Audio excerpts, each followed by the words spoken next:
처녀딸 바벨론이여, 내려와서 티끌에 앉으라. 딸 갈대하여 보좌가 없어졌으니 땅에 앉으라. 네가 다시는 곱고 아리답다 일컬음을 받지 못할 것임이라. 맷돌을 가지고 가루를 갈고 노울을 벗으며 치마를 걷어 다리를 드러내고 강을 건너라. 내 속살이 드러나고 내 부끄러운 것이 보일 것이라.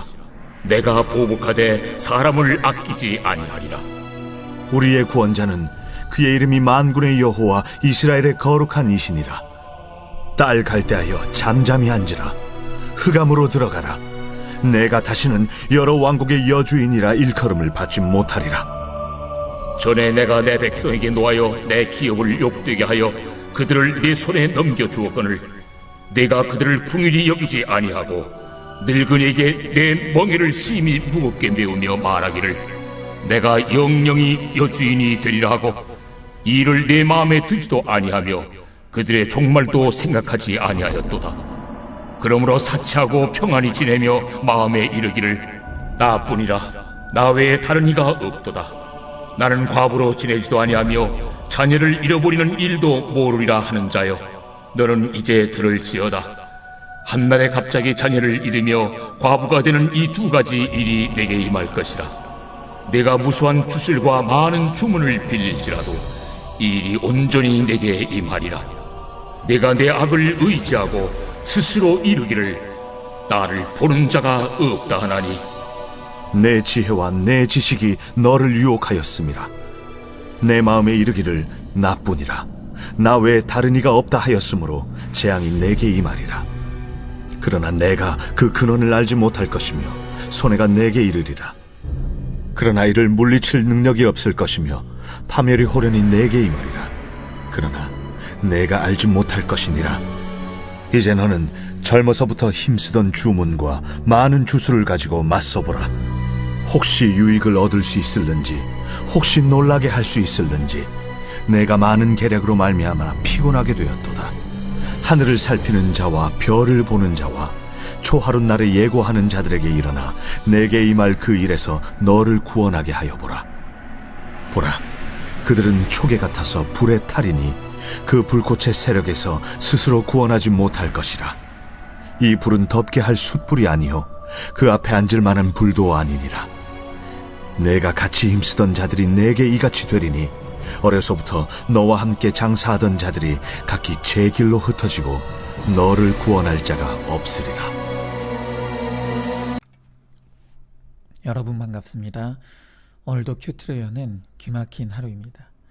오늘 본문 말씀은 이사야서 47장 1절부터 15절의 말씀입니다. 오늘 성경은 이 세계를 제패한 바벨론이 몰락하게 되리라는 것에 대해서 예언하고 있는 말씀입니다. 그러면서 왜 하나님께서 유다의 방망이 역할을 하던 이 바벨론이 파멸할 수밖에 없는지 그 이유에 대해서 가르쳐주고 계십니다. 그 가운데 특별히 7절을 보니 이 바벨론은 스스로 내가 영영이 주인이 되리라고 생각하면서 종말을 생각하지 아니하였다고 합니다. 여기서 하나님은 바벨론의 두 가지 죄를 드러내시며 지적하십니다. 첫째는 바벨론이 영원하리라고 생각한 죄입니다. 그리고 두 번째는 종말을 생각하지 않은 죄라고 하십니다. 이것이 참 중요합니다. 우리는 어떻습니까? 여러분은 이 세상의 어떤 것도 그것이 영원할 수 없다는 것을 잘 알고 있습니까? 그리고 종말은 반드시 임한다는 것을 또한 믿고 있습니까? 이 두 가지 진리, 세상에 영원한 것은 없으며 종말은 반드시 임한다는 바로 이 진리는 다른 개념이면서도 반드시 같이 가야 하는 동전의 양면과 같은 진리의 개념입니다. 언제나 큐티는 원리에서 적용으로 나아가야 합니다. 세상이 영원하지 않다는 것이 큰 틀의 원리라면 종말을 묵상하는 것은 이에 대한 적용이라고 할 수 있습니다. 특별히 개인의 종말, 즉 죽음을 깊이 묵상하는 적용으로 나아가야 하는 것입니다. 그런데 많은 사람들이 죽음을 묵상하는 것을 회피합니다. 그리고 아마도 죽음을 묵상하기를 회피하는 가장 큰 이유는 죽음에 대한 막연한 공포와 두려움일 것입니다. 그러나 이것은 다른 누구의 이야기가 아닌 바로 제 자신의 고백입니다. 요즘 제가 제 자신에 대해서 깜짝 놀라는 것이 있습니다. 저는 제 스스로를 보면서 제가 적어도 고난에는 잘 준비된 사람이라고 그렇게 여겨왔습니다. 저는 목욕탕 세미나만 3번 참석했고 목회자 1:1 양육은 2번을 수료했습니다. 그리고 그 이후에 많은 성도님들을 말씀으로 양육하고 훈련해 왔습니다. 그러니 저는 누구보다도 이 고난의 문제에 잘 준비된 사람이라고 생각해 왔습니다. 그런데 이번 사건을 통해 그것이 큰 착각이었다는 것이 깨달아지고 또한 알게 되었습니다. 우리 남자들이 군대 가면 전쟁을 대비해서 열심히 훈련하고 준비합니다. 그러나 아무리 열심히 훈련한다고 해도 그것은 엄연히 훈련이지 전쟁은 아닙니다. 내 진짜 실력은 실제로 전장에 나가봐야 그때 아는 것입니다. 실전에 돌입해봐야 내 강한 것과 약한 것이 드러납니다. 근데 저도 마찬가지입니다. 말씀과 양육을 통해 훈련해 왔던 그 고난의 실제의 사건으로 찾아오니까 곧바로 머릿속에서는 그간 제가 훈련받고 외쳤던 것처럼 구속사가 머리에서 돌아가고 마음에서는 회개의 감정이 터져나오고 입으로는 올소이다 하고 외쳐졌을까요? 그랬을까요? 아니었습니다. 잠시이긴 했지만 제 아내로부터 암 진단을 받았다는 소식을 들었을 때 그 순간 제 정신이 아득해지고 입에서는 올소이다가 아닌 하나님 왜 내 아내입니까? 그것을 묻고 있는 구속사가 작동하지 않는 저의 모습을 직면하게 되었습니다. 그리고 이 사건을 통해 그간 열심히 훈련받았다고 생각했지만 저의 약한 부분을 보게 되었습니다. 저의 그 약한 부분이라는 것은 제가 그간 이 종말에 대한 생각, 죽음에 대한 묵상이 부족했다는 것입니다. 여러분, 왜 제가 이 세상에 영원한 것이 없다는 것을 몰랐겠습니까? 그러나 그것을 아는 것만으로 충분하지 않습니다.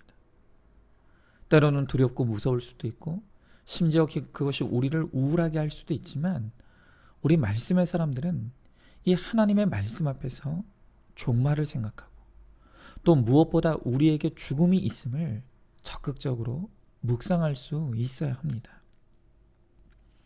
저는 제 아내의 암 사건이라는 실전을 마주하게 됐을 때 그렇게 인생의 유한함과 또 이 세상에 영원한 것이 없다는 것을 알고 있었으면서도 죽음에 대해서는 충분히 훈련되어 있지 않다는 것을 여실히 실감하고 또 직면하게 되었습니다. 여러분, 왜 종말을 생각하는 것이 이렇게 중요합니까? 제가 몸으로 겪어보니 우리가 이 종말을, 우리 개인의 죽음을 묵상하는 것이 우리에게 주는 2가지 유익이 있다는 것을 알게 되었습니다. 죽음을 묵상하는 첫 번째 유익은 그것이 나를 겸손하게 한다는 것입니다. 오늘 본문의 9절 말씀에 한날에 갑자기 자녀를 잃으며 과부가 되는 2가지 일이 내게 임한다고 말씀하십니다. 성경이 우리들에게 가르쳐주는 종말의 중요한 속성 중에 하나는 바로 급작성입니다. 그냥 그날이 임하는 것이 아니라 어느 날 갑자기 우리에게 임한다는 것입니다. 그리고 저는 제 가정에 임한 제 아내의 암 사건을 통해 그 말씀이 그대로 이루어지고 있는 것을 실감하고 있습니다. 그런데 이렇게 나에게 죽음이 있다는 것, 내 인생에 종말이 임할 수 있다는 것. 그리고 그것이 내가 알지 못하던 때에 어느 날 갑자기 임할 수 있다는 바로 이 사실이 저를 얼마나 낮아지고 겸손하게 하는지 모릅니다. 정말 인생이라는 것이 얼마나 연약한 존재인지가 인정되어집니다. 또한 내가 구할 것이 오로지 은혜밖에는 없다는 것이 너무나 깨달아집니다.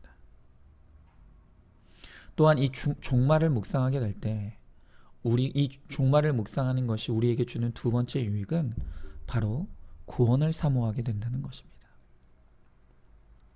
지금 저희 가정 가운데 임한 이 암 사건을 통해 죽음에 대해 진지하게 묵상하면 할수록 저절로 소망이 가지치게 되어지고 그 소망이 단순해져 가는 것을 경험하고 있습니다. 여러분, 지금 이 순간 제가 간절히 바라는 것이 무엇이겠습니까? 주식이 오르길 바라겠습니까? 유명해지기를 바라겠습니까? 지금 제 단 한 가지 소원은 그저 하나님께서 저와 제 아내를 불쌍히 여겨주셔서 제 아내의 영혼과 육체를 책임져 주시기를 바랄 뿐입니다.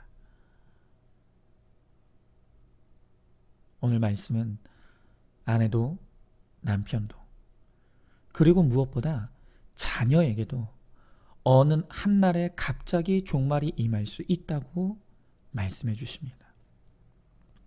여러분, 이 말씀이 비록 무섭게 들려질 수 있지만 이 무서운 말씀에 고개를 돌리지 마시기 바랍니다. 만약 오늘 여러분들 가운데 이 죽음을 묵상하는 것이, 그리고 오늘 이 말씀을 묵상하는 것이 너무나 힘들게 느껴진다면 저희 가정을 보면서라도 이 종말을 묵상하시기를 바라요. 저는 기꺼이 우리 가정에 임한 이 고난이 약재료가 되어서 이 종말의 사건이, 또 죽음의 사건이라는 것이 한날에 어느 날 갑자기 반드시 우리에게 일어날 일이라는 것을 깨닫게 되기를 소망합니다. 그것을 묵상하지 않고 구원을 위한 수고를 미루다가 그것이 내 삶의 어느 날 한날에 임했을 때 그때는 이미 늦은 때입니다. 그래도 제가 이 시간 가운데 정말 감사하는 것이 있습니다. 오늘 11절에 보니까 이 바벨론은 하나님을 알지도 또 믿지도 않기에 재앙이 임했을 때 그 재앙의 근원을 알지 못한다고 합니다. 그리고 이 재앙이 해석이 안 되기에 무엇을 해야 되는지도 모른다고 합니다. 그러나 하나님께서 저에게 말씀을 통해 장차당할 환난을 예고해 주셨기에 저도 제 아내도 이 재앙의 근원과 근본이 하나님인 것을 분명하게 깨닫고 있습니다. 그리고 우왕좌왕하지 아니하고 지금 이 고난의 시간 가운데 우리가 해야 될 것과 하지 말아야 될 것이 무엇인지를 분명하게 깨달아가고 있습니다. 특별히 지금 이 고난을 통해서 하나님께서 우리에게 요구하시는 것, 그리고 우리가 반드시 해야 될 일이 회개라는 것, 그리고 이 고난의 때 우리가 반드시 하지 말아야 될 것이 원망과 불평이라는 것을 우리 부부는 분명하게 깨달으며 그렇게 하나님 앞에 합당한 모습을 보이길 원하며 나아가고 있습니다. 사랑하는 성도 여러분, 이 세상에 영원한 것은 아무것도 없습니다. 그리고 더불어 우리 인생에 반드시 종말의 날이 찾아옵니다. 오늘 성경은 고개를 돌리지 말고 우리 앞에 엄연한 현실로 다가오는 바로 이 두 가지 사실, 세상이 영원하지 않음과 또한 우리 인생의 죽음이라고 하는 종말의 사건이 반드시 오게 되리라는 이것을 미리 잘 묵상하셔서 우리가 구원의 참된 소원을 갖게 되고 내 가정의 구원을 위해 더 부지런히 힘써서 언제 종말이 임한다 할지라도 당황하지 아니하고 그것이 구원의 사건이 되는 축복을 누리게 되는 저와 여러분, 우리 모두가 되시기를 주님의 이름으로 축복합니다. 오늘은 마지막으로 이선희 집사님께서 신청해 주신 찬양을 우리 함께 듣도록 하겠습니다. 오늘도 큐티로 기막힌 하루를 사는 저와 여러분 우리 모두가 되실 수 있기를 주님의 이름으로 축복합니다.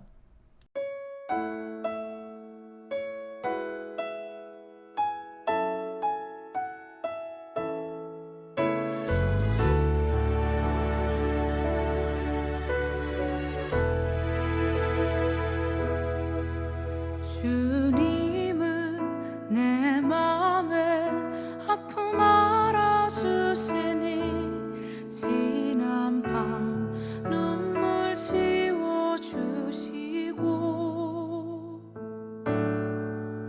아침에 돋아난 여린 풀들과 같이 내 맘을 새롭게 하네.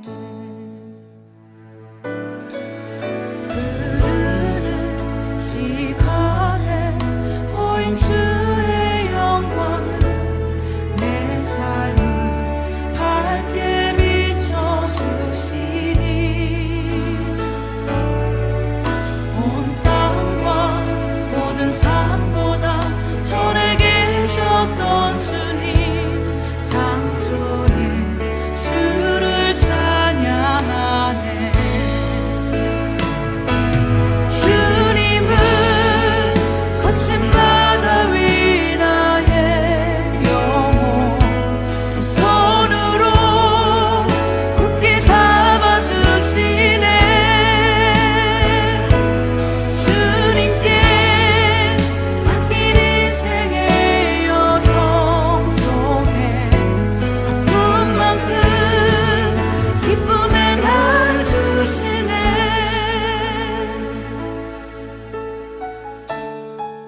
흐르는 시간에 보인 주의 영광은 내 삶을 밝게 비춰주시니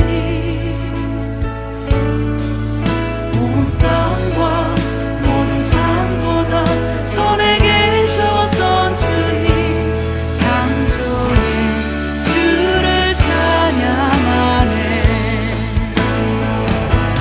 주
거친 바다 위 나의 영혼 두 손으로 굳게 잡아주시네. 주님께 맡긴 인생의 여정 속에 아픈 만큼 기쁨의 날 주시네.